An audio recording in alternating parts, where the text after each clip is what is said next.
چلیے آج ایک ایسی قدیم کہانی کی گہرائی میں اترتے ہیں جو حیرت انگیز طور پر جدید دور کے غصے اور مایوسی سے نمٹنے کا ایک بہت ہی طاقتور ذریعہ بن گئی ہے۔ تو یہ کہانی ایک ایسے لمحے سے شروع ہوتی ہے جس کا سامنا ہم سب کو کبھی نہ کبھی کرنا پڑتا ہے۔ وہ لمحہ جب اچانک شدید غصہ ہم پر قابو پا لیتا ہے۔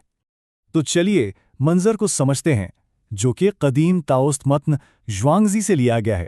فرض کریں ہم ایک کشتی میں دریا پار کر رہے ہیں، شاید شام کا وقت ہے اور ہر طرف دھندل کا چھایا ہوا ہے، اور پھر اچانک دھندلے کے میں سے ایک اور کشتی سیدھی ہماری طرف آتی دکھائی دیتی ہے۔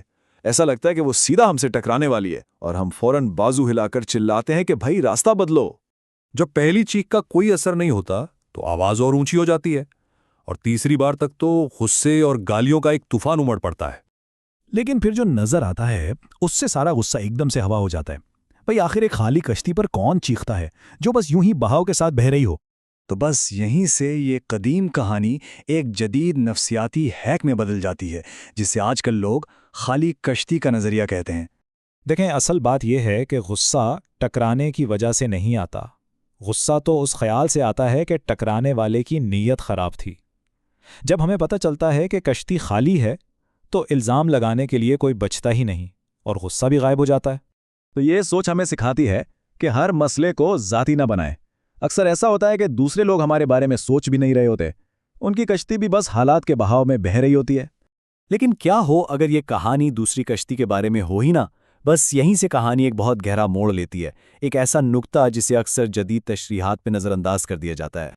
تو اصل نکتہ یہ نہیں کہ ان کی کشتی خالی ہے، اصل بات تو یہ ہے کہ توجہ اپنے اندر لانی ہے، مطلب ہماری اپنی کشتی کو خالی ہونا چاہیے۔ تو چلیے اب اس کے گہرے فلسفے کو سمجھتے ہیں۔ آخر اپنی کشتی کو خالی کرنے کا مطلب کیا ہے؟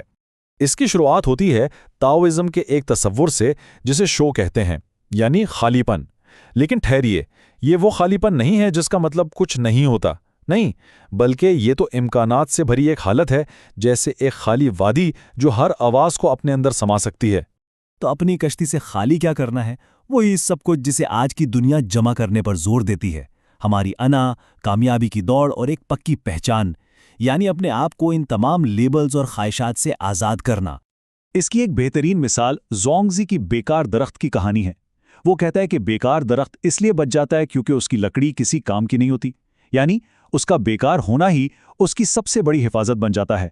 تو مقصد یہ ہے کہ ایک ایسی بے لنگر کشتی کی طرح بن جائیں، اتنے سادہ کہ کوئی پہچان نہ ہو، تاکہ زندگی کے دریا سے آسانی سے گزرا جا سکے بغیر کسی سے ٹکرائے۔ اور جب ہم مختلف ترجمے دیکھتے ہیں تو پتہ چلتا ہے کہ یہ کوئی ایک سیدھا سادہ خیال نہیں ہے۔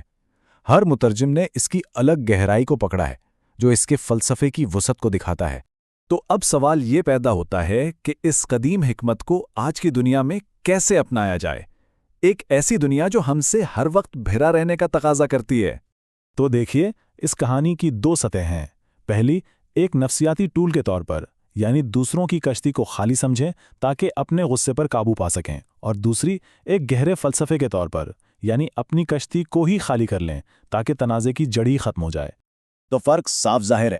بھری ہوئی کشتی آنا، ٹکراؤ اور بے چینی سے لدی ہوتی ہے، وہ سخت ہوتی ہے، جبکہ خالی کشتی وہ لچکدار ہے، بہاؤ کے ساتھ چلتی ہے اور سکون پاتی ہے۔ تو آخر میں یہ ایک سوچنے والا سوال چھوڑ جاتا ہے، ایک ایسی دنیا میں جو بھری ہوئی کشتی کو انعام دیتی ہے، خالی ہو کر کیا حاصل کیا جا سکتا ہے؟ شاید کامیابیوں سے بھرا ہونا ہمیں ایک ہدف بنا دیتا ہے، اور اصل آزادی خالی ہونے میں ہی ہے۔